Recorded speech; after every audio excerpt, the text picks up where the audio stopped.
भारत का एक नागरिक भारत की सरहदों पर खड़े होकर के भारत की रक्षा करने का काम करता है, लेकिन आज नरेंद्र मोदी जी के राज में डबल इंजन की सरकार में आप देखिए कि क्या हो रहा है। जो पिता सरहदों की रक्षा कर रहा था, बीजेपी की डबल इंजन की सरकार के अंदर उसके बेटे को सुरक्षा नहीं मिल पाई, उसके बेटे को चाइनीज कहकर के मार दिया गया।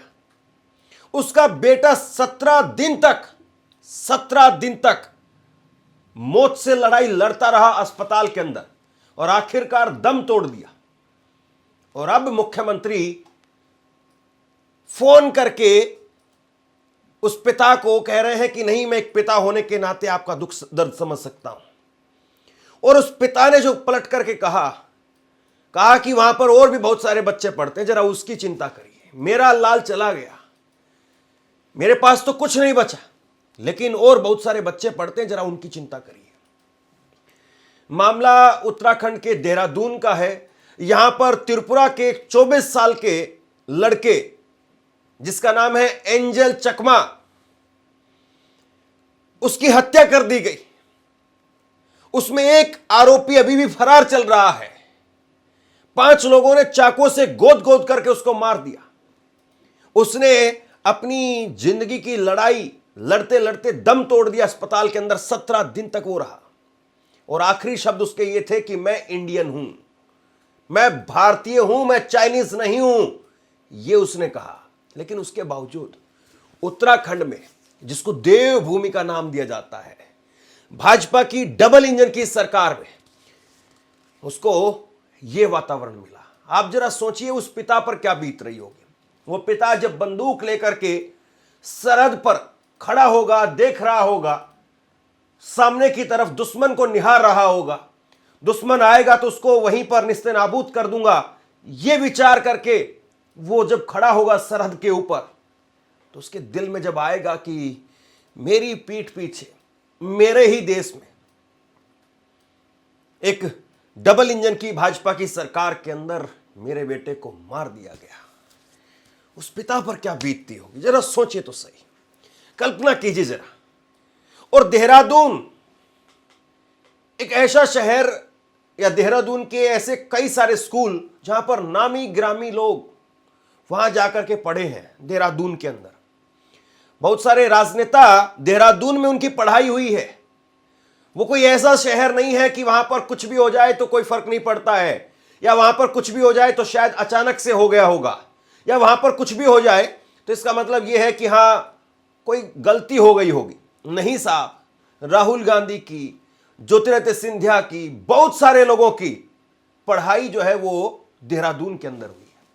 मुझे लगता है कि आज देश की राजनीति में कम से कम 50 से ज्यादा ऐसे बड़े ताकतवर नेता होंगे जिनकी पढ़ाई वो देहरादून में हुई है। लेकिन कभी देहरादून के इतिहास से ऐसी कोई खबर निकल करके सामने नहीं आई जो आज निकल करके सामने आया। मैं मुख्यमंत्री को आपको सुनाऊंगा, मुख्यमंत्री ने जो कहा है वो आप सुनिएगा। लेकिन सबसे शर्मनाक बात यह है कि उस देहरादून में जहां पर बड़े से बड़े उद्योगपति का, बड़े से बड़े नेता का बेटा पढ़ रहा है, आम आदमी वहां नहीं भेज सकता है। ये सच्चाई है, मैं इसको खुल करके कह रहा हूं। आप चाहेंगे आपका बेटा जाकर के देहरादून के किसी स्कूल में, नामी गिरामी स्कूल में पढ़े, मुमकिन ही नहीं है। आप आम आदमी या गरीब आदमी तो छोड़ दीजिए, middle class, upper middle class, उसकी भी हिम्मत हैसियत नहीं है। इतनी महंगी फीस है, इतना बड़ा नाम है, इतना रसूख लगता है वहां पर एडमिशन करवाने में, और उसके बावजूद क्या मिल रहा है?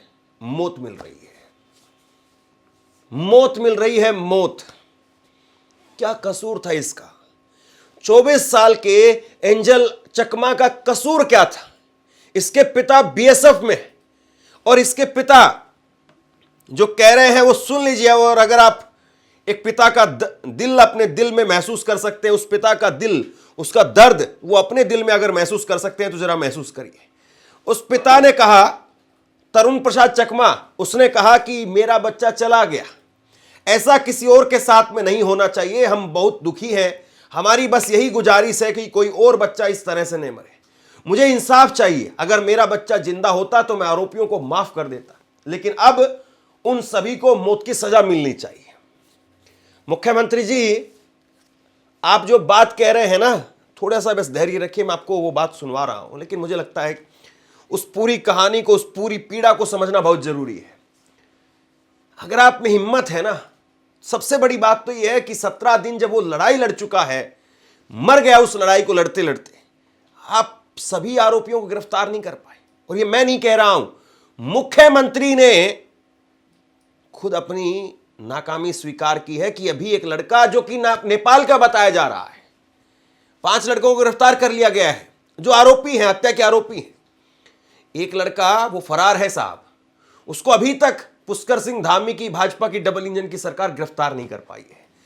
मेरी पीड़ा शायद इसलिए भी कुछ ज्यादा है कि एक आम आदमी या कोई एक सरहद पर खड़ा एक फौजी सैनिक क्या इस बात को लेकर के भी सुनिश्चित नहीं हो सकता है कि मैंने अपने बेटे को वहां भेजा है तो मैं अब सब कुछ भूल करके अपना काम कर सकता हूं?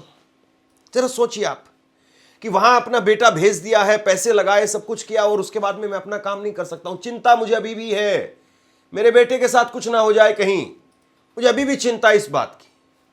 कैसा समाज बना रहे हैं साहब हम आप, बताइए जरा। पुष्कर सिंह धामी को आप सुनिए और जरा आप ये भी महसूस कीजिए कि ये लोग कह रहे हैं सोशल मीडिया पर कि रीलबाजी जरूरी थी क्या? अरे फोटो भी जारी किया जा सकता था कि हाँ मुख्यमंत्री ने बात की है, हर संभव मदद का आश्वासन दिया, लेकिन वीडियो जारी हुई है, फोटो जारी हुई है, सब कुछ हुआ है साहब। लेकिन वो लोग जो आरोपी हैं, जो दोषी हैं, जिसने मार दिया, उन लोगों की गिरफ्तारी अभी तक नहीं हो पाई। ये बड़ी कसक है एक। Hello good morning sir. हाँ गुड मॉर्निंग चकमा जी, कैसे हैं आप? तरुण जी ठीक है। बहुत हमारा एक्चुअली में बहुत ही दुखद घटना हुआ, हम बहुत दुखी हैं इससे, और इस पर हमने बहुत सख्त कार्रवाई के लिए कहा है यहाँ पर, है ना। और 4-5 लोग जो भी इसमें थे बदमाश, 5 गिरफ्तार कर लिए गए हैं, जो भी इस घटना में जिन्होंने भी अपराध में किया है। और एक कोई नेपाल का था, शायद वो नेपाल भागा हुआ है, कहाँ है, तो उसके ऊपर इनाम यहाँ घोषित हमने कर दिया है, और उसको पकड़ने के लिए भी टीम वहाँ पर भेज दी गई है पुलिस की ना। लेकिन चलिए अब ये तो सब हो ही जाएगा, लेकिन बहुत दुखद है और हम बहुत दुखी हैं, मतलब सच में बहुत कष्ट है हमको। और मैं समझ सकता हूँ आपका बहुत कष्ट है, परिवार में बहुत कष्ट है, और थोड़ा सा हिम्मत करिए। और क्या कहें, बहुत आपके लिए, एक पिता के लिए इससे ज़्यादा कष्ट और क्या हो सकता है ना। माता पिता के लिए आपके परिवार में बहुत कष्ट, बहुत दुख है, बहुत अनहोनी है।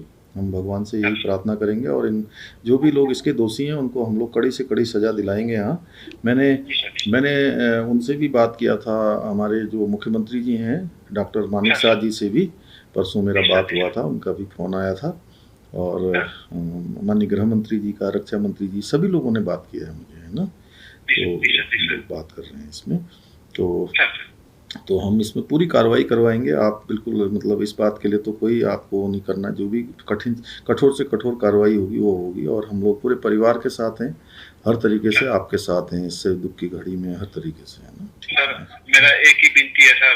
हाँ बताइए। उधर और भी बच्ची है सर नॉलेज का, नहीं किसी का साथ ना हो। नहीं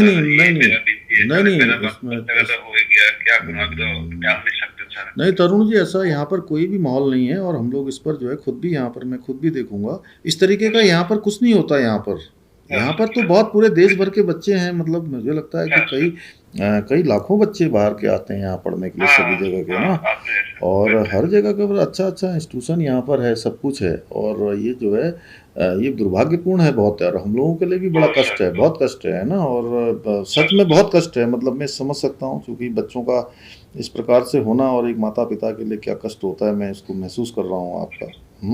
हम लोग ऐसी घड़ी में सब आपके साथ हैं, यहाँ से भी हम लोग जो भी मदद होगी यहाँ से करेंगे, है ना सब, ठीक है ना, करेंगे। आप अपना ध्यान रखिएगा, परिवार का ध्यान रखिएगा। ठीक है ठीक है तरुण, ठीक है। सोचिए आप, कितना दुखद है।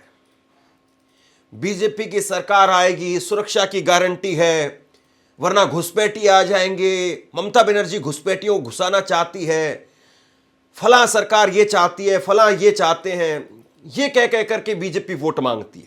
लेकिन आप देखिए कि बीजेपी के शासन में देहरादून जैसे शहर में मुझे लगता है कि अंदर से अगर कलेजा हो तो वो चीर जाता है। अगर किसी आदमी के पास में अंदर वाकई दिल है, संवेदना है, तो उसका दिल कांप उठेगा। मैं भी थोड़ा सा भावुक हूं इस खबर को जब मैं पढ़ रहा हूं। सुबह मैंने खबर पर बात की थी, मैं फिर इस खबर पर बात कर रहा हूं। मुझे लगता है कि यार ये कम से कम नहीं होना चाहिए था। इतना जहरीला, इतना नफरती माहौल नहीं बनाया जाना चाहिए। भाई जब बीजेपी प्रमोट करती है 1 नेशन 1 इलेक्शन, बीजेपी ये प्रमोट करती है कि एक देश एक चुनाव होना चाहिए, तो हम कैसा देश बना रहे हैं, किस तरह का विकसित भारत बना रहे हैं कि हम अपने ही लोगों को मार दे रहे हैं साहब। हम कैसा देश बना रहे हैं, किसी को चिंकी कहते हैं, किसी को पिंकी कहते हैं। इस लड़के को यही कहा गया था, चिंकी पिंकी ममोज। ये वहां पर पढ़ने के लिए गया था, इसका भाई भी वहां पर पढ़ रहा है, और इसके पिता की चिंता यही है कि कहीं ऐसा ना हो कि कल को मेरे दूसरे बेटे को या और दूसरों बेटे बेटियों को मार दिया जाए वहां पर। सुनिए जरा पिता विस्तार से क्या कह रहे हैं। उन्होंने कहा कि मैं नहीं चाहता हूं कि जो मेरे बच्चे के साथ हुआ वो किसी और के साथ हो। मुझे रात में अपने बच्चे का फोन आया था कि उस पर हमला हुआ है। मैंने छुट्टी ली और देहरादून के लिए निकल गया। मैंने अपने बच्चे को गंभीर हालत में देखा। उसका बायां हाथ और पैर पैरालाइज हो गया था क्योंकि उसकी पीठ में 2 बार चाकू मारा गया था। उसके सिर से खून बह रहा था। मैं घटना की रिपोर्ट करने पुलिस के पास गया और उन्होंने घटनास्थल के सीसीटीवी फुटेज देखे। उसमें देखा गया कि एक मोटरसाइकिल पर 3 लोग मेरे छोटे बेटे के पास आए, उससे थोड़ी देर बात की और फिर कमेंट्स करने लगे। उन्होंने पहले उसके सिर पर हमला किया और जब मेरा बड़ा बेटा उसे बचाने के लिए आया तो उन्होंने उसकी पीठ में चाकू मार दिया। फिर उन्होंने उसे लात मारी और उसकी गर्दन तोड़ दी। आखिरी में उनके 2 दोस्तों ने उन्हें बचाया, मेरे बच्चे को अस्पताल में भर्ती कराया। वो एफआईआर दर्ज करवाना चाहते थे लेकिन मना कर दिया गया। गौर से सुनिए, ये पिता के शब्द हैं। वो एफआईआर दर्ज करवाना चाहते थे लेकिन मना कर दिया गया, यह कह करके कि यह मामूली मामला है। जब हम वहां गए तब वहां जाकर के उन्होंने केस दर्ज किया आखिरकार किसी तरीके से। यह पिता कह रहा है, वो पिता जो सेकंड नहीं लगाता है, सेकंड भर की देरी नहीं लगाता है अपनी बंदूक उठा करके दाएं दाएं दाएं दाएं दुश्मन को ठोकने में। लेकिन एक अस्पताल के अंदर एक बच्चे को जख्मी हालत में मरणासन स्थिति के अंदर भर्ती किया जाता है और अस्पताल या फिर वहां के लोग या वहां का प्रशासन वो कहता है एफआईआर दर्ज करवाने की जरूरत नहीं है, मामूली सी ये घटना हुई है। पीठ में 2 चाकू मारे गए थे। मामूली है क्या? मामूली है क्या साहब? आपका बेटा होता तब भी आप यही कहते हैं? आपके बच्चे होते तब भी आप यही बात कहते हैं कि मामूली है? अरे शर्म कीजिए भाई, किस तरह का सिस्टम बना करके रख दिया है ये, किस तरह से आप सरकारें चला रहे हैं। मामूली कैसे हो गया? कार्रवाई क्यों नहीं हो रही उन पर? पिता झूठ बोल रहा है क्या? एक सैनिक, एक फौजी, एक वर्दीधारी वो झूठ बोल रहा है क्या?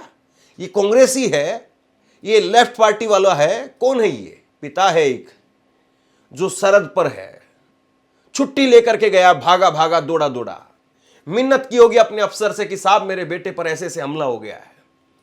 और वहां से जब वो गया तो देखा कि उसका हाथ और पैर खत्म हो चुका था।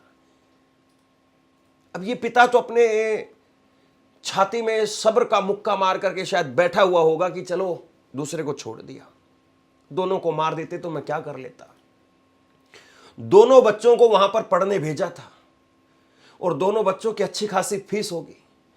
इस सैनिक की पूरी तनख्वाह उनको पढ़ाने में चली जाती होगी।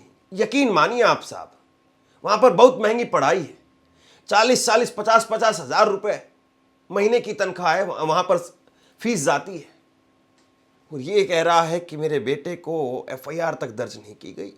मुख्यमंत्री यहां पर डींगे हाँक रहे हैं कि नहीं नहीं हमने ये कर दिया है, हमने 5 लोगों को गिरफ्तार कर लिया। अरे भैया, आपने कार्रवाई की होती, इलाज में तेजी दिखाई होती तो लड़का बच जाता। आप जरा सोच लीजिए इस बात से। अगर अस्पताल में पहुंचने के बाद में भी एफआईआर नहीं हो रही है, अगर अस्पताल में पहुंचने के बाद में भी अस्पताल प्रशासन अगर यह नहीं कह रहा है कि बहुत क्रिटिकल कंडीशन में लड़का है और इस लड़के को जल्द से जल्द किसी बड़े अस्पताल में रेफर किया जाना चाहिए और इस मामले में कार्रवाई होनी चाहिए, पुलिस केस होना चाहिए, तो इसका मतलब यह है कि लापरवाही एक जगह पर नहीं कई जगह पर हुई है। लापरवाही अगर एक जगह पर होती तो समझ में आता, लेकिन लापरवाही कई जगह पर हुई है, यह समझ में जरूर आ रहा है, इतना तो जरूर समझ में आ रहा है। लेकिन मुख्यमंत्री रील बना रहे हैं साहब, लाल आंखें लगाई जाएंगी। अब उनके व्हाट्सएप ग्रुप में ऐसे ही शेयर किया जाएगा।